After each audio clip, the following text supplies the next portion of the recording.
Grab a front row seat to the untold stories as we talk about how to live life on your terms. You're officially part of the inner circle. Welcome to Courtside with Courtney. And don't worry, I comped your ticket.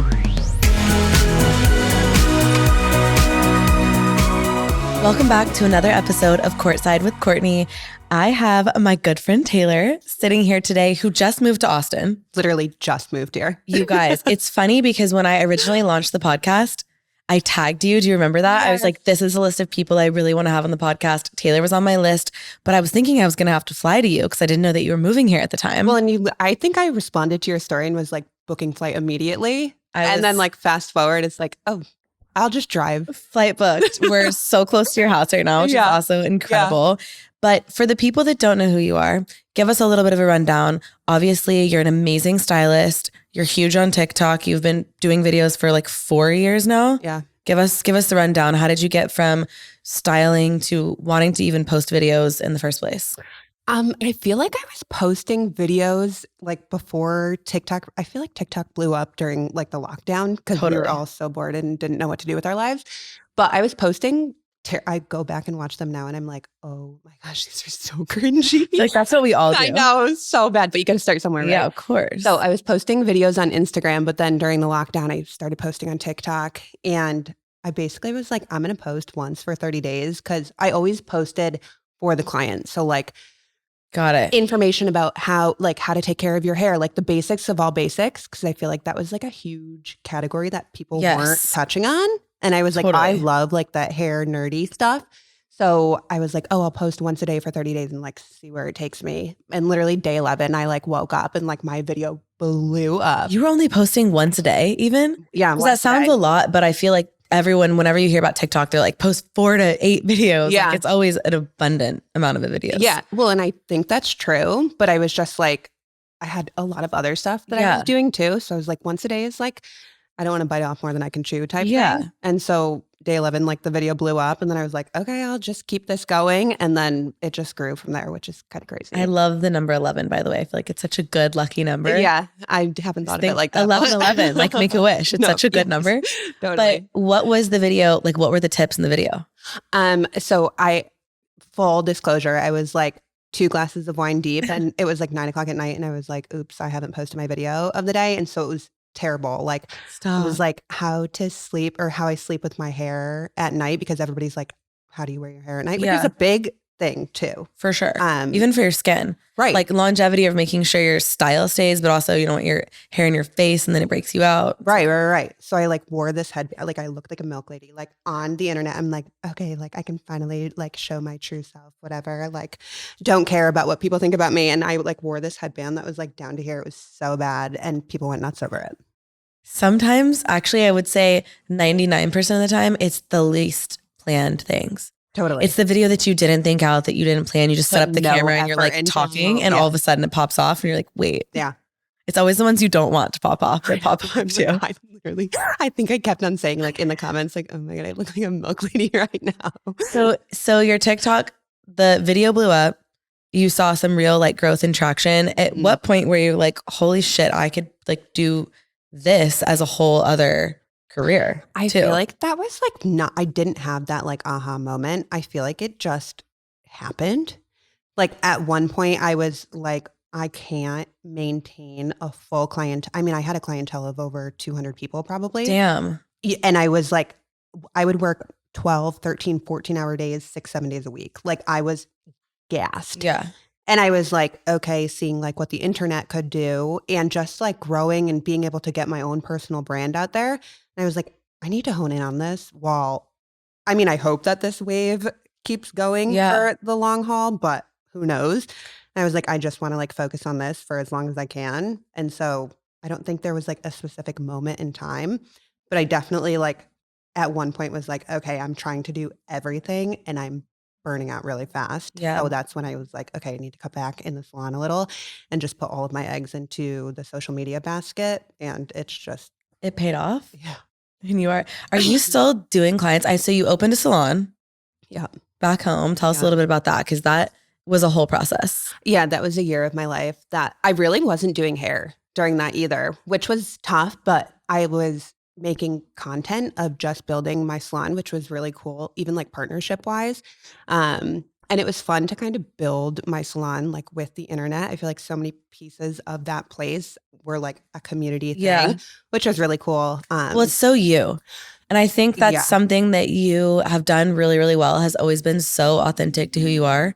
And I noticed this trend within myself. All of my favorite people, like the people that I click with immediately, it's this, like, they're the most authentic people. It's always the people that right away I'm like, you know who you are, you're grounded in who you are, you're proud of who you are. Like, you just get it. Right. And I think that you can even tell that in little ways, like your style. Like, I feel like your style is always very true to who you are for anything. So say you're like walking a red carpet, or you're doing an event, or you're just like at home on the couch, like your style, of course it's going to be more dressy, more casual, whatever. But like, it's always so you, like every outfit you put together, I'm like, that's so Taylor, but it's like part of this authentic thing. I even think too, I think some of the best hairdressers are like that. They are like a personal brand in and of themselves. Oh, totally. Even if they don't like do social media. And I also think it's because you attract like-minded people. So whether it's like your vibe is your tribe or whatever. Right. Whatever they say. Whatever the cheesy saying is, but you know what I'm saying? It's that. Yeah. It's like, yeah. No, I agree. So, and I think that's cool because it's just like, it makes everything more fun because it's like, okay.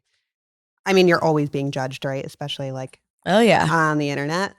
They love being judged, but that's the teacup tattoo is like, you're not going to be everybody's cup of tea. I love that. March to the beat of your own drum and like, screw it, because people are going to be pissed. You're breathing the wrong way. So 1,000,000%. I always say this, you could literally solve world hunger in peace. Like, I could show up, I could say, hello everyone, I have solved world hunger, and people would still be like, fucking hate you, you're the worst. No, literally. No, you can't win. Yeah, you can't win. Which is something I've figured out in like the last 4 years. It's like, okay, like, why am I've had people like DM me and be like, I want you to swear less. I want you to wear less jewelry. I want you to do this. And I'm like, if I listened to every single one of those DMs that I got, I would be a shell of a human. I would be so boring. A Ritz cracker. Like, worse than a Ritz. I'd be like the crumbles of a Ritz cracker. No, I mean, it's you'd be a shell of a human being. So would I. It's absolutely no way to live.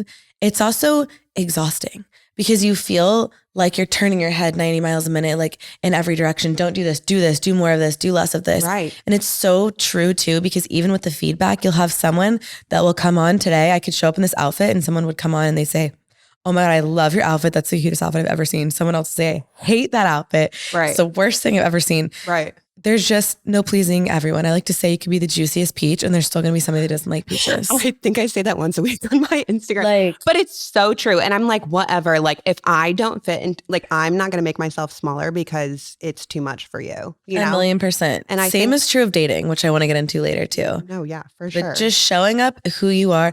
I think there's nothing cooler and more confident and sexier than just showing up as who you are, knowing who you are, and recognizing, by the way, I know that I'm not for everyone and I don't need to be.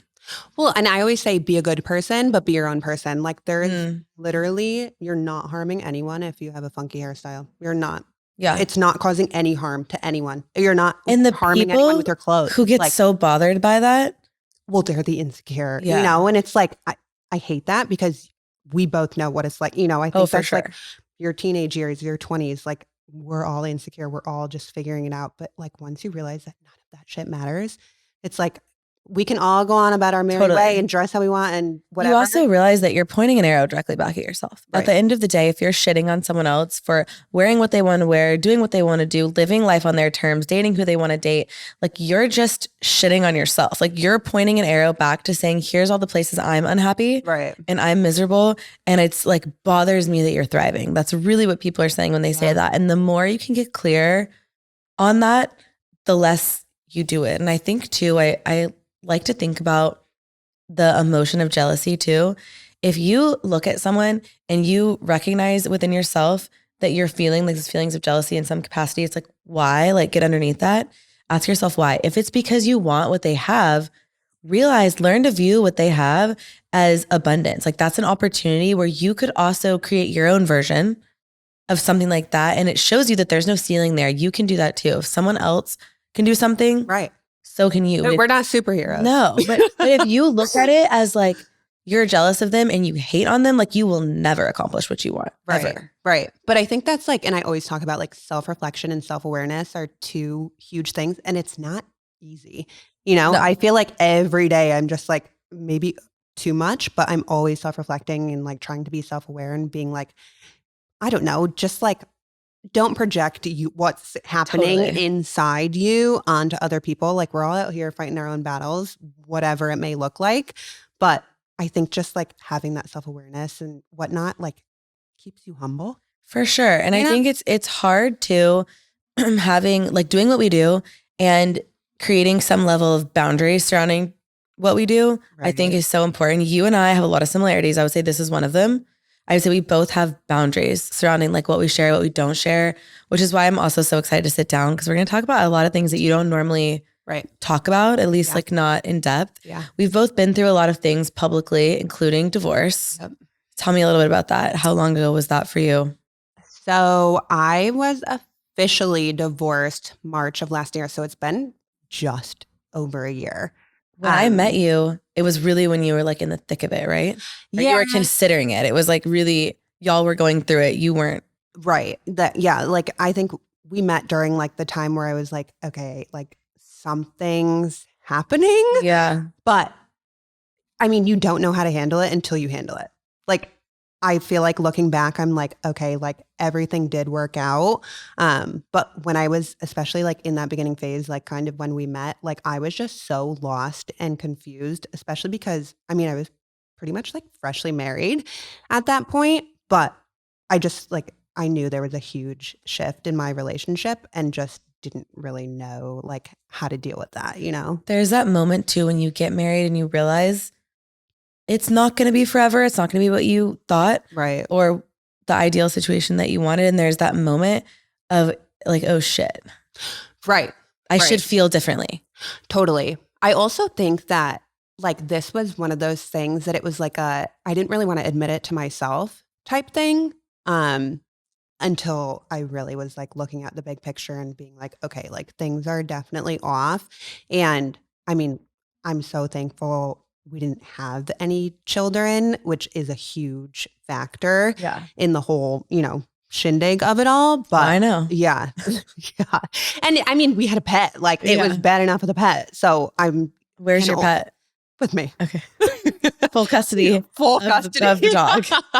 Yeah. And like that was like literally my number one concern because I'm like, oh my gosh, like, I mean, you get a pet, right? And you like instantly fall in love with it. And I'm like, I literally can't picture my life without this. You're like, take everything. I don't care. Take it all. I get the dog. I need the dog. Yeah. Yeah. So, and the dog, he was originally from Texas. So he's back home. He's back home in his stomping grounds where it's meant to be.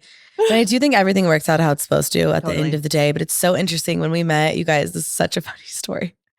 I don't know if have we told this publicly. I don't know if we've told the story of how we met the girl in the airport. Okay, so we were texting before we officially met for a while. Like we knew we were going on a trip together. We started texting and like instantly clicked and hit it off. I feel like we were talking about everything under the sun. Yeah. Day one, like right out the gate, we were just like talking all the time. We were like sending each other voice memos, chatting all the time. So when I saw you in the airport, it was like that moment we're like running into each other's arms. Like we were so excited to see each other because we had been like online friends, like texting on the phone and stuff before we actually got to like hang out in person. But when we got to that moment, we were so excited to see each other. It was like we were just like nonstop chatting. We had like a couple of followers like come up to us and be like, oh, hi, like it's nice to meet you. We said hi and had these interactions. Well, so one girl comes up, she comes in hot. She came in hot. We're waiting at our gate and we were thinking, we were like, oh, it's like, it was almost like a guessing game because someone would come up and it was like, are they saying hi to you? Are they saying hi to me? Or are they saying hi to both of us? She comes up hot, like in fast. And she's like, I forgot about this. Oh my gosh, guys. So like, first of all, you guys look so beautiful. And we're like, thank you. Like beaming, like so excited. And then she just looks at me and she's like, I have to tell you like your whole boobs. But she like, it's like the way she like leaned in and was like, I have to tell you. She was like gonna compliment me. She was like, and we're like, she's like, you've impacted my life. And she's like, your tit is out. And we were just like, okay. No, I wanted to crawl in a hole and die. I was like, oh my God, thank you. And the way I didn't even notice because we were just nonstop talking. It was like my tank top was down.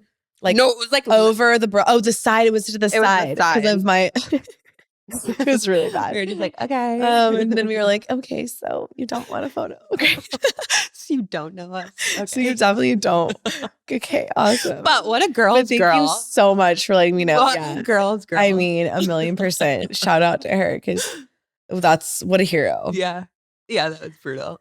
Oh my God. So that was like the kickoff. Yeah. Of how and then we met. Had such a great trip. It was so fun. We really talked about pretty much everything. And it's funny too, because I feel like I'm a pretty private person. And I do say that on my socials a lot. Like, I'm the kind of person that if you ask me, I don't want to tell you. But if I feel comfortable telling you, I'll tell you everything. Yeah. Type thing. Does that make sense? Well, you're smart and you're grounded. So you're energy reading people. It's probably, even if it's not like a conscious thought, it's probably like, I trust you or I don't trust you. Yeah. And usually the people that are like, so like, what's new? Right. They're like prying for information and tea. It's not the same thing as someone genuinely asking you, how's it going? How are you? Right. Right. And I feel like we had, like, I remember just like sitting outside on the deck and like we just talked for literally hours. And we also, you know, with our similar stories and whatnot, like I just feel like I'd like vomited on you. And you were like, same. I was like, okay, I feel so safe here. In there. Yeah. And two, I think it's a rare thing to experience. Obviously, divorce is not rare, sadly, but getting divorced, going through, having the first initial thoughts and feelings of like, maybe this isn't going to work is really scary when you have a platform. Yeah. And you realize that you have to go through things in a public way, whether it's like loss of someone like I dealt with my dad, like whether it's grief or it's like loss of a relationship, a divorce, anything like going through something big like that is hard, period, on its own, much less having to do it with an audience.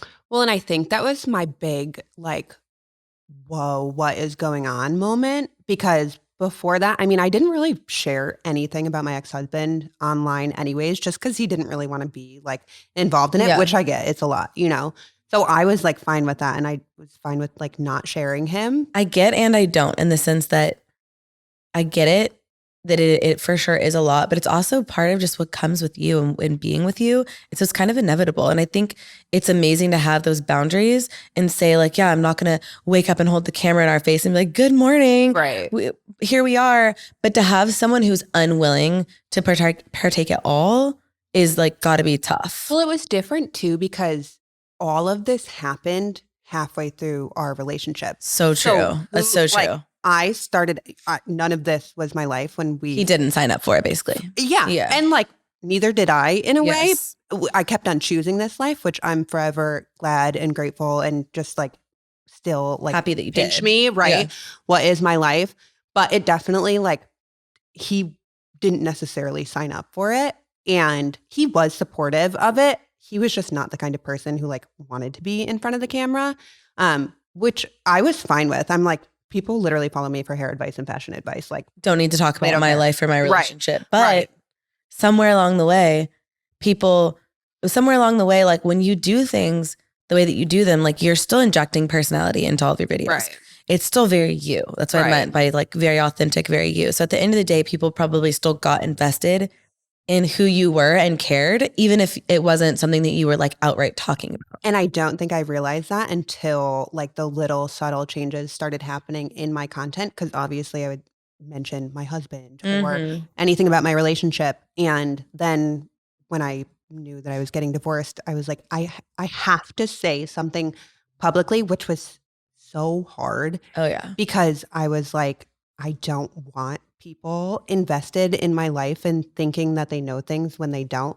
And it is funny, like it was the first time that I was like, oh my gosh, like I literally saw people online telling me how my divorce was going down and why and they have no idea. down. And I'm like, who are you and where did you get this information from? Because it's so not true. People are like, oh my God, she like got too big and then I was going to tell you that. I was going to say word for word. It's always, for some reason, when it's a successful woman, why is the narrative always, oh, she got like too successful and he just couldn't handle it. And it's like, or she ditched him because she got, you know, this, like she's famous now. And it's like, why is that the narrative? Like that has nothing to do with it. Well, and it's hilarious because people literally said that she got too big and then she divorced him. And I'm like, he asked me for a divorce. Like people are like, I didn't ask it wasn't me. It wasn't me, you know, which is fine. And like now I'm forever grateful. And like him and I are still on great terms. Like Awesome. I have nothing bad to say. You know, it was just like two grown people. And I think there's like just such a negative narrative around divorce. Like it's always messy. It always ends so You bad. failed. Like, right. And I'm like, there's something beautiful about being grown and like in your head enough to be like, this is just not working. And we tried all the things. And I think both of us can lay our head down at night knowing that we put that effort in. It just simply like we were two people who were growing, but not apart. Like this, you know? And you were wanting to grow apart in the sense that you liked the direction you were going. Right. He liked the direction he was going. Right. And that's fine. And so it's fair. Right. At that point. Right. And it was like just kind of like this thing that's like, I still love you as a person, but not as my person. Yeah. You know? I say that all the time about my ex-husband. I'm like, he's a good person. He's just not my person. Right. That's okay. Right. But there's this narrative around like, oh, well, you can't be giving advice about this when you failed at marriage. And it's like, that's not how this works. Right. And it's such a naive and like simple thing to say. Right. Whenever someone says that, I'm like, oh, yeah, get better soon. Yeah. Like it's, I'm just saying, oh, get well soon. It's like it's so simple minded. I'm like, no one enters into a marriage hoping to get divorced. No. But as two mature adult human beings, if something isn't working and if you genuinely have tried everything, then you've tried everything and you move on and you hope the best for the person. And I have nothing but, you know, like I still hope the best for him. And like he literally texted me when I was coming down to Austin and is like, best of luck, like so happy for you, you know? Yeah. So it's like, there's no bad blood. People want the drama just because Always. That's what we see, right? We have all the reality TV shows and like all the people online who are just, it's the tea. And like, that was a very crazy thing for me. People being like, what's the tea? Did I miss a chapter? And I'm like, I am not a reality TV show. Like I'm a real life human dealing with real life stuff right now. So talking about setting boundaries around like how I navigated that whole thing, it was impossible because I was like, I know, like, obviously my filming background became much different than what it was for 2 years. And I was like, I have to say something, but I don't want to open those doors. The floodgates. I wasn't ready to talk about that. And that's respecting yourself, by the way, like respecting yourself enough to realize sometimes it's like, I'm going to share what I'm going through because I know that it could help someone else and it could even help me. And then sometimes there's those situations where you're like, I'm still processing this. Yeah. And I don't even know how I feel about this yet. So I can't come and speak about it. Right. Because I don't even know yet. Yeah, 100%. And it's hard and confusing. And there's no right way to do it. Right. And there's no right time to do it. When you were going through your divorce, were you like online and public? Oh, yeah. Like, yeah. Very. I wasn't like as crazy as it is now, but I shared him a lot. Like he was on my story a lot. Yeah. And people liked him. Which makes things like so much harder. Right. But that's the thing. People liked his internet person. Like, yes, I didn't know you. Saw. Right. And that's what it is with us too. It's like you're seeing such a small snapshot and then people take a narrative and run with it, which is usually a good thing, you know? Yeah. Like people don't see what happens behind closed doors. People don't see the conversations, the arguments, people don't see the hurt and the things that occur in a relationship. Right. People just don't see it. And that's okay. It's not for them to see. Because it's your life. It's none of their business, right? Yeah. Your relationship. For sure. Yeah. But people see what they see and they see what they want to see too. Yeah. I think. And it's so funny. It's so naive. I've gotten kind of weird lately in the past couple of months about sharing Kinsley. Yeah. Because I've gotten like so protective of her because you realize that you see all these videos and there's like all these weird, creepy like freaks that like save videos of kids. It's like a little too much for me. I agree. So I fight two sides. One side is like, it's to be naive to that is like, oh my God, I love sharing my kid. It's like the best thing in the world. I love sharing Kinsley because she is my favorite person in the world. And you want to share. She's so funny. Right. She's so smart. Right. She's so mature. She's stunning. She's like the coolest kid in the fucking world. I love sharing her. I'm her mom. I'm like constantly so proud of her. Like I want to take a picture of her and like have it for forever. So of course, when I feel like I know my audience and like we're all friends and I'm like, oh my God, I have to show like all of her cool like internet aunties, like, look how cute Kinsley is today. Like, look at this. She's so funny. Like, yes. And then, but lately it's also like, and that's also a weird internet Wild West world where like there are the people that follow that are amazing and wonderful. And that's the majority of the people. There's a very small set of very fucking weird people that I don't know, that I don't DM with, that I don't talk to. And I don't know. I like feel comfortable really like doing that. Yeah. Like I don't feel comfortable like the like trolls of the world giving them access to that because that's like so sacred to me now. So I'm like undergoing this weird mental transition as far as like what I do and don't share of her. But having said that, I have her so frequently and I get to spend so much quality time with her. Her dad, like Alex and I split time with her and we tag in where we need to tag in and help here and there as we go. But I have her like a lot and it's crazy because if people don't see her, it's like, oh, you never see your kid. Do you not have your kid? And it's like, isn't that crazy? It's like, yeah, I have her. Like, I think they want like a half live of the cam time in your house. But like the last, like, I don't want to show you because you're fucking weird. Right.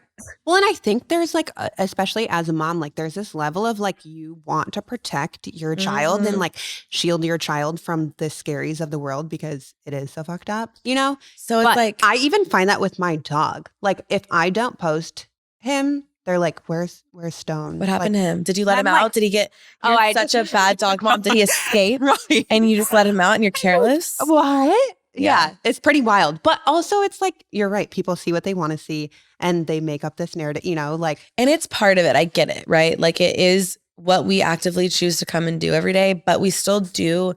We signed up to do this and to share our life. We don't sign up to get shitted on. Yeah.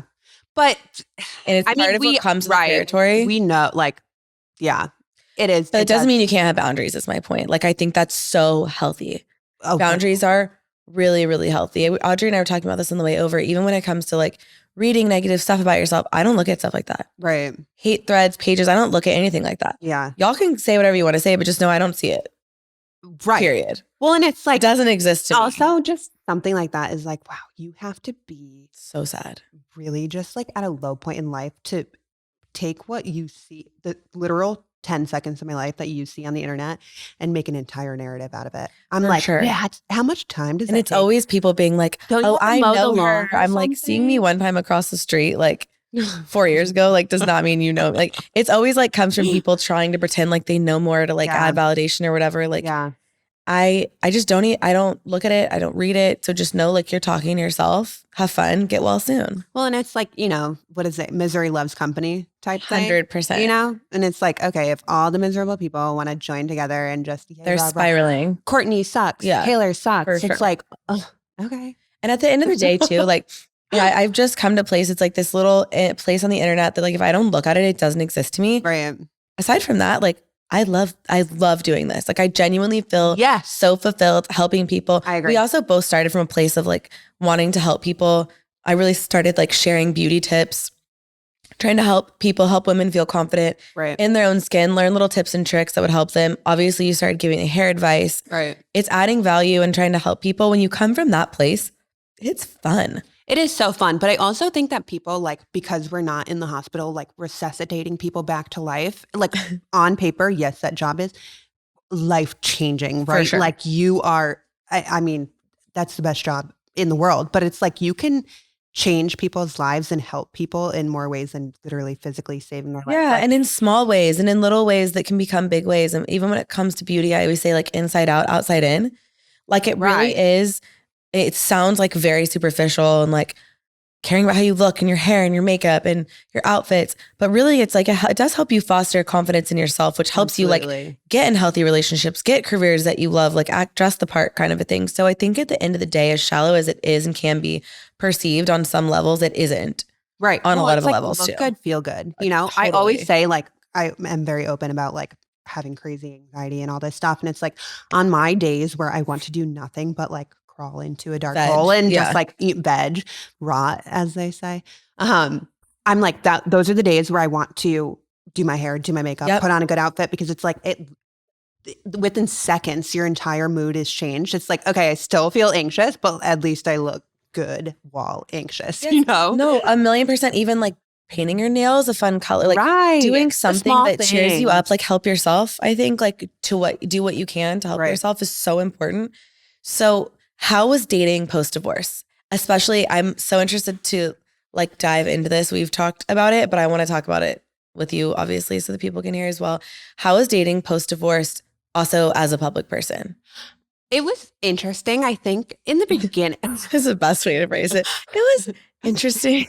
It was. Blink twice if you need help. No, it really was, because I think that I wanted to be healed, and like, I think sometimes I perceive myself to be too much of this like badass bitch online, and like, oh, like, fuck it, whatever, like, I don't care about anything type thing. Mhm. And I think I was putting myself into that mindset when really, like, I was going through some shit and I wanted to be at a different place than where I actually was. So truthfully, I didn't go on that many dates until I like met my now boyfriend. But my main thing was like, I did not like, I wouldn't even look at men in Connecticut. I was just like, I did not want to date or be with anybody in my area because I didn't want to hang out with people all the time. Yeah. And I know that I'm in control of that, but it's a lot easier to tell somebody no when they don't have the access. Right. I'm like, you literally have to get on a plane to come here. So like, sure, see Thursday. If he wanted to, he would. If he wanted to, he would. But it's going to take him 4 to 6 Right. And I'm like, but at that time, who knows where I'll be. So yeah, I didn't really like, I wouldn't say I like dated. I went on dates, which I think was good for me too, just to kind of like take myself out of that, like, oh, you're a divorced, like washed up lady. It's like, no, you're not. Like, you're young and hot and thriving and like, like it is what it is. I always joke, like, you're never going to be younger than you are right now.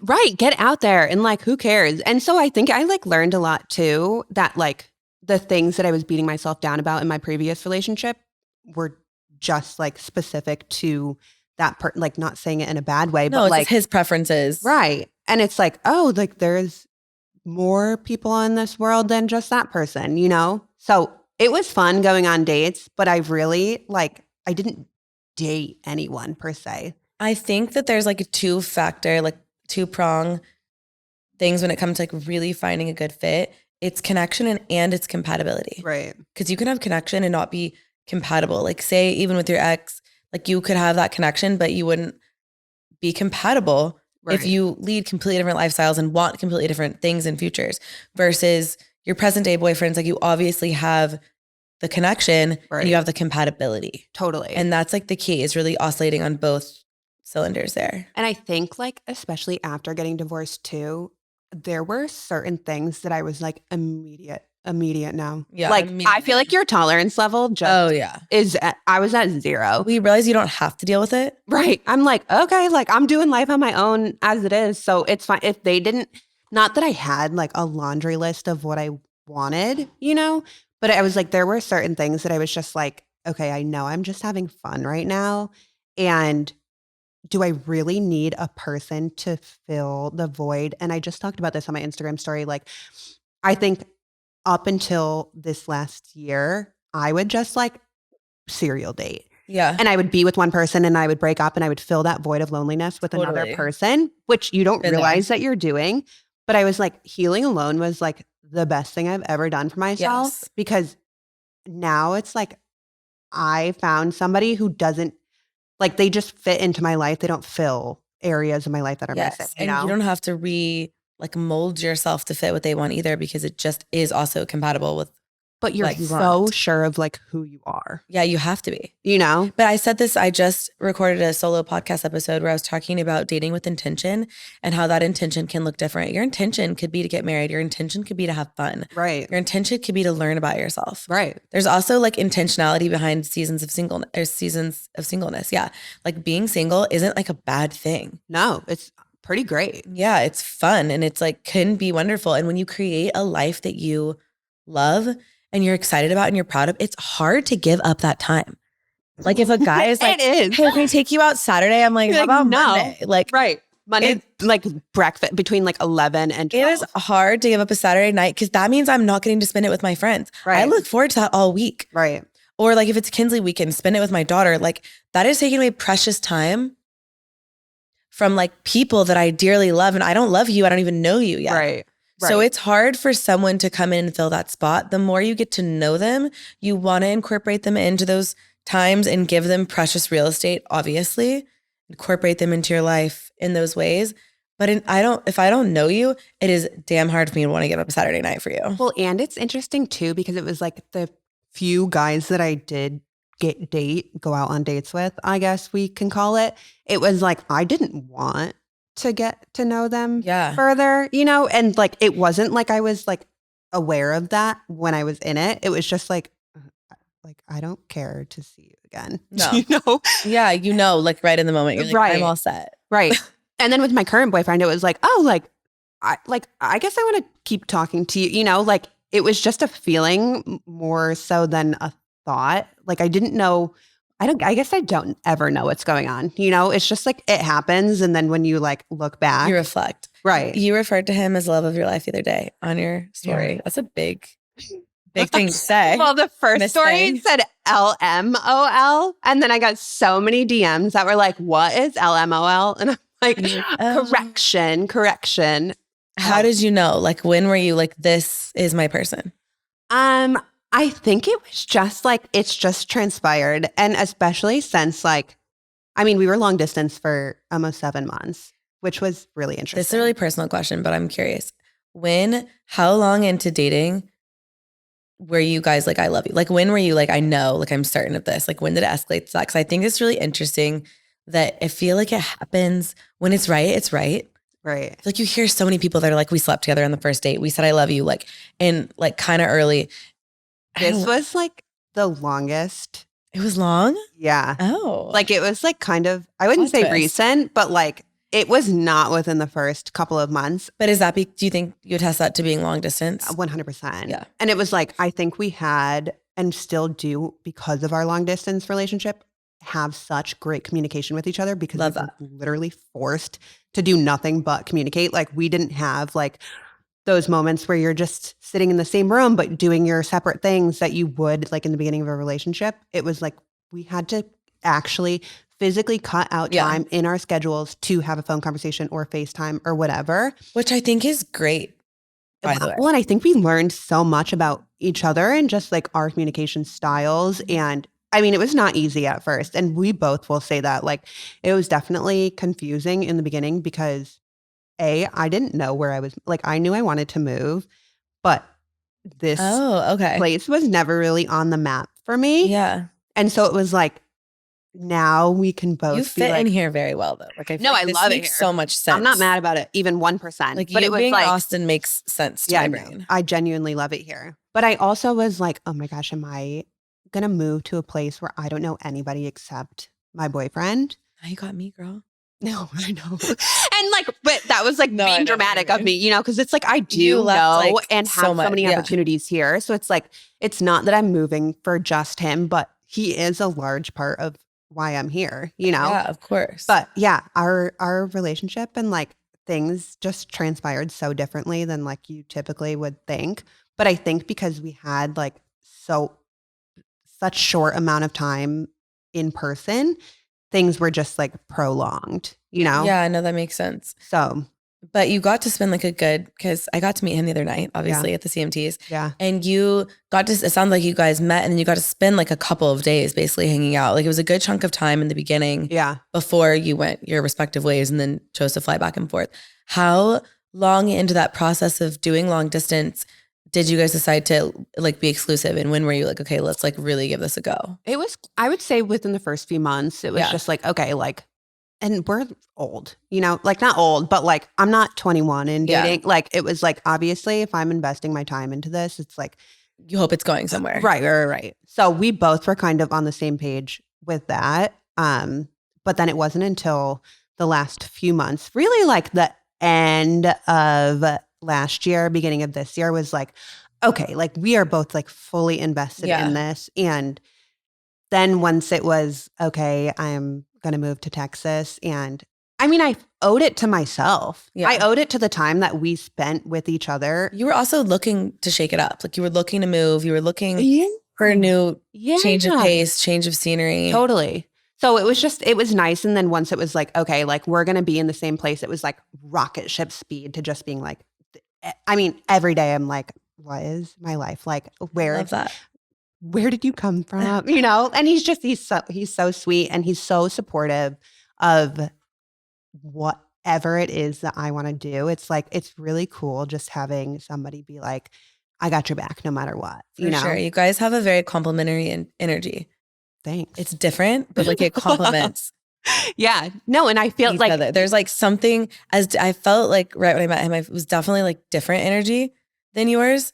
Like you're way more outgoing, I would say, than he is. Totally. But you complement each other very nicely. Like you balance each other out really well. And there's some similarities to it where it's like his smile is like just certain energetic things. I'm like, this makes sense. Yeah. Well, and I think like I'm an introvert, even though it doesn't like seem like it whatsoever. But I'm like, you could lock me in my house, I would stay there forever. Like I never want to leave my house. But you're good at. But I'll put myself out there. Like I love being the life of the party, like all that stuff. And he's the same, but when it's around people that he knows. But like he's being thrown into like the action. Like he is not in the beginning stages, like I'm like, hey, we're going to the CMT Awards in the VIP lounge. Like he was just like, where am I? Like, what is happening? Yeah. But I'm like, it's a yes. It's always a yes. Yeah. And I'm like, it's so nice. It probably also speaks how comfortable he feels around you, just in the way that you just said, like, oh, he has my back. He probably feels the same way, like, oh, she has my back. Like, I know if she's inviting me to come do this, like, it's going to be good. It's going to be fun. Right. I'm not going to be like, oh, go hang out by the food and like whatever, like, no, I want you to feel comfortable too. I think that's so important. And that's something that I've had a hard time finding in someone, I think, has been someone that can ebb and flow in my different but I think life things. And I agree, but I wouldn't say that our relationship was like that in the very beginning. Like you have to build that trust with each other. For sure, but I don't even want to, like, I need to want to bring right. But you just told me like you're in your era of like, I just want to have fun. It's because yeah. But I think like for me, what I mean by that is like, I think I was putting so much pressure on the beginning stages of like, I'm dating with intention. Yeah. And if I don't like see this going anywhere, like you're out, or like I was giving someone access too early because I'm like, let me go down this like rabbit hole. And then 2 months in, I'm like, I don't even fucking like you and I don't know you. Right. So it's what I mean is like, I'm relieving the pressure from myself and I'm having fun because that's what it's all about. Like I want to be having fun with someone when I'm 80. So for me, it's like, let's check that first box of like, do we have fun together and is it enjoyable? Right. And then I will start to cross the bridge. If someone came to me on day one, they're like, I don't like kids and I don't want to get married. Like, obviously I'm not having a date 2 with you. There's no point. Right. We're not going to be compatible. Well, there's like hard no's. Yeah. There's like obviously hard no's, but barring like all of that being a thing or like in alignment with what I want, step 1 is like, let's have fun and see where it goes. Then we can worry about that as we move along. Right. But I think like it's so easy to put too much pressure on the beginning phase of like, can I see this going somewhere? And I feel like I was almost giving people chances that like I would have never given a chance to. Right. Like I was giving people chances that like didn't deserve it or I really wasn't like excited about because I'm like, oh, they could be like a good long-term partner. And it's like, you don't even like this person. Like you're not even excited. Be excited, like have fun, be giddy, like do the things and then connect the compatibility dots, like and then get to know somebody and see where it goes. But like you kind of just have to have fun at first. Well, and like you take the pressure off of it. And I think because I was in that mindset with the guys that I dated before my boyfriend, like I was just like, that's all I want. Like I did not want the strings attached. I didn't even think that I wanted a relationship. And so I think my intention without knowing it was just to have fun and like, I mean, I met Trevor on Hinge and this was a month. So I knew I was coming down to Austin for a hair show. Yeah. And I was like, oh, I'm going to be down here. I think it was like a week and a half. And I was like, I'm only at the hair show for a couple of days. Like, why not go out on a date? Yeah. So a month before I got down here, I downloaded Hinge and literally sent my dating profile to Austin. And I love it. 24 hours later, I was like, I need to get the fuck off this app. Like these men are wild. But I had matched with Trevor at that time. And it was like, oh, like I'm just going down to Austin and going on a date. And then it was like, okay, we're having fun, like whatever. I mean, never in a million years did I think I would be literally living here. But here's the thing. That's a perfect example. If you had gone into that situation thinking, I'm looking for a husband, I'm looking for a man, I want a boyfriend, you wouldn't have even gone on a date with him. Nah.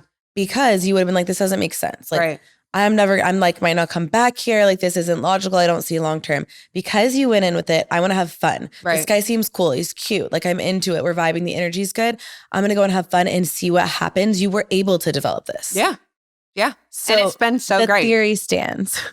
You're spot on, girl. You know, it's like, it really works. It really does. It's just, and it's enjoyable. You get to enjoy the beginning stages of getting to know someone to get to know them. Right. And like really got to know each other because we literally did not live in the same area. But it's nice. I mean, we're in our 30s, right? It's like so easy for us to put pressure on, oh my God, we have to get married and have babies tomorrow because we're going to shrivel up and die. It's like, no, like everything is going to be fine, you know? Just societal pressures. And that makes us feel easy to fall into, and I'm guilty of it, you know, I get it. But I didn't even know that I was intentionally like having that mindset, but you're so right. Like it really was just like, okay, whatever, like just going out on a date, so casual. And now I'm like, oh my God. Yeah, exactly. Like, wait, I love you. Something hard. Who would have thought? I know. I'm like you though. Like I'm like really tough on the outside. And I'm like, fuck everybody. And then like he says that all the time. Like, I'm giddy, like kind of like cute, like little sweet sometimes on the inside, but like it takes a lot to get me there. Like, right. Because I have to trust you. If I don't trust you, I don't fuck with you. I totally agree. And then I'll be very cold. I totally agree. And that's just true. But it's like, yeah, you have that mutual trust with each other. And it's like, I can let my walls down with him, you know, and just but that takes time. Like you have to build that over time. Yeah. I always say you don't really know somebody until like that 2 to 4 month mark. Right. You just don't. Right. So and even longer if you're not in person, you know. They can show their representative though. Right. Like who they want you to see. Eventually people always unravel and spiral, and you see like their true them that they're like, staying. What the fuck is that? Who are you? And also get out. Right. Bye. But you just don't know at first unless you like go down that rabbit hole. Yeah. When did you know when you were like, okay, I'm going to hard launch this? And like, were you nervous? Did you think about it? Were you like 2 margaritas deep? Like, fuck it, let's go. Like, how did we determine that? Okay. So I was really having fun with the soft launch. Like I actually looked back at our DMs of the picture of me like with the martini, and it was like blatantly held over his face. Like people just want to be like, they want to know everything. And I get it, right? You build this relationship with this person that you're following, and it's like, why aren't you showing us? Give us a teague. It's like your friend. You're like, wait, tell me, like, why don't I know who you're dating? Right. And I'm like, at the end of the day, like these are strangers. And I was doing the soft launch. I mean, I was completely having fun with it, but also I'm like, I don't like this guy could dump me in 3 seconds and I look like such a moron. Like, posting. I still like doing that though, because it's still fun. I know. Almost like somebody's feet here and there, and people are like, right. Do you love him? Is he your boyfriend? I'm like, y'all, I'm on like, this is like, this is not the same guy as last Tuesday. Yeah, you know? But like, right, with like the soft launch, it was like, I mean, I like started showing more and more and more of him. But I remember the martini pic. Yeah. Oh yeah. And the guitar moment. And I was like so proud of myself. I was like, that was brilliant. I am so sorry. That was really good. But it like started off with the hand picture with, you know, like things were so subtle, and then it grew into that. And then the hard launch was really when I decided that like, okay, like I am full send. Right. Gonna full send this. And like, you know, there's no doubt that like I really like this guy. So that's when I posted it on Instagram and tagged him. I'm like, get ready. Has he had any weird like messages or experiences? No. That's good. I mean, I'm so lucky. Like for the most part, I would say 99% of my followers are just so supportive and so happy for me, and like send me, I'm like, I'll stare at my phone sometimes and just cry. Cause I'm like, the people are so nice, so kind, who haven't met you, don't know you from a hole in the wall, and just have such sweet things to say. It's like so reassuring, because sometimes I'm like, shut up, like you're just talking to your phone and like no one cares, you know? Then people say things like that, and it's like, wow, like how you positively impacted them. And it's cool. It's like, it's interesting to inspire someone, and then almost they re-inspire us. Exactly. And I'm so inspired by them. So I mean, 99.9% of people are amazing. It's so kind. Right. So cool. And like, you know, the 1%, it's easy for the 1% to outshine the 99. Yeah, you got to focus on the good. Right. Sure. And it's like, whatever, like we were talking about in the beginning, it's like, you're not even worth my time or energy, you know, but people have been so respectful, and it's just funny. Like he got hundreds of follower requests. He's like scrolling through his phone. He's like, what the fuck is going on? People want to creep. And I'm like, just make your profile not private, because it's just going to save so much like time and energy. People don't even have to Google you at this point. So I'm like, they just want to know who you are. Just want to know. They just want to know your first, middle, last name, right? your Like where you birthday, work, like your social. Yeah. You're like, it's gonna be great, right? But like not too You're gonna much love it. information. Do you like when people come up and say hi? Yeah. I love it too. It's always so fun. sweet. But I'm like such an awkward person too. Like you're not. No, I am. Like I'm like, oh my gosh, like just like so overwhelmed with joy and like whatever that I'm like, that's where I like go into my overthinking, overanalyzing. Damn, your tit is out. Right. Exactly. But yeah, no, I love it when people say hi because it's like you get to meet the people who support you and got you to the place where you're at. And otherwise, you really do feel like you're talking to your phone, which is like not fun. Right. No, it's always so sweet when that happens. Kinley said that to me one time. She was like, mom's talking to her phone again. I'm like, that's, oh my God. This is what she's going to think. I just like sit around and talk to my phone all day. What does my mom do? Like, now she knows. She'll be like, she's a dibs worker. I'm like, a dibs worker. She instantly humbled you. She's so funny. I remember when you were like FaceTiming with her. Humbling you. Oh my God. Sure. She's so cute though. She's so cute. Yeah. Kids are wild. Like they just say it like it is. But when they compliment you, the greatest honor. A compliment from a 6-year-old is like, I've won a prize. Absolutely. Yeah. You're like, thank you so I'm still the kind of person, like I will walk by a middle schooler and be like head down. Like please don't bully me. I'm like so scared of them.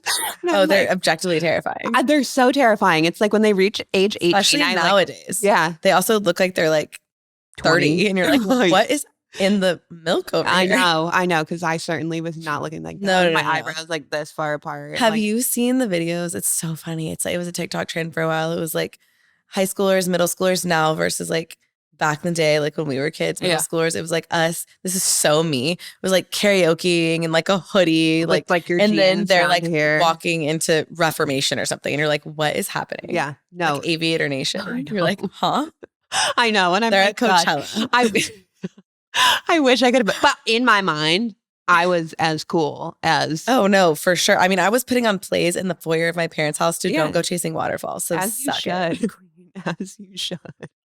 Like, but it's brought us here. It's brought us here. 100%. Oh my God, yeah. Are you still taking clients now here at all, or are you going to take them when you're back, like at the salon every now and then? What's the plan? So I'm definitely going to fly back to Connecticut. I mean, my entire business is there. And I think that was like a very like confusing thing it still is. Like people are like, wait, how are you living in a different place from your salon? But I'm like, I have rent. Like it's not like a business where I have employees, only you, right? Yeah. Like they're freelance stylists. So literally they just pay rent and then I have a manager there who's running the salon. So when I fly back to Connecticut, I'll take clients here and there when I'm there. But I do have plans to take clients here. Exciting. But there's like a whole process to it. Like you have to transfer your license down here and like be licensed with the health department in the state that you're working in. So I'm like, I need my stuff to arrive like so freshly moved here that I still don't have my stuff here.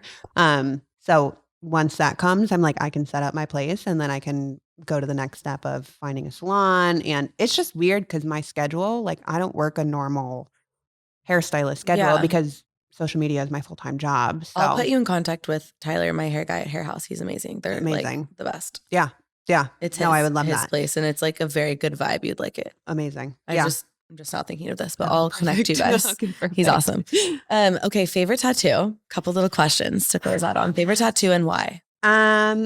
I mean, my teacup tattoo, which I talked about in the beginning, but is that newer? Okay. But I've wanted this one for a while and I love like, I don't know, it's that reassuring, like you're not everybody's cup of tea and you don't have to be everybody's cup of tea. You can still be a good person and not be liked by everyone.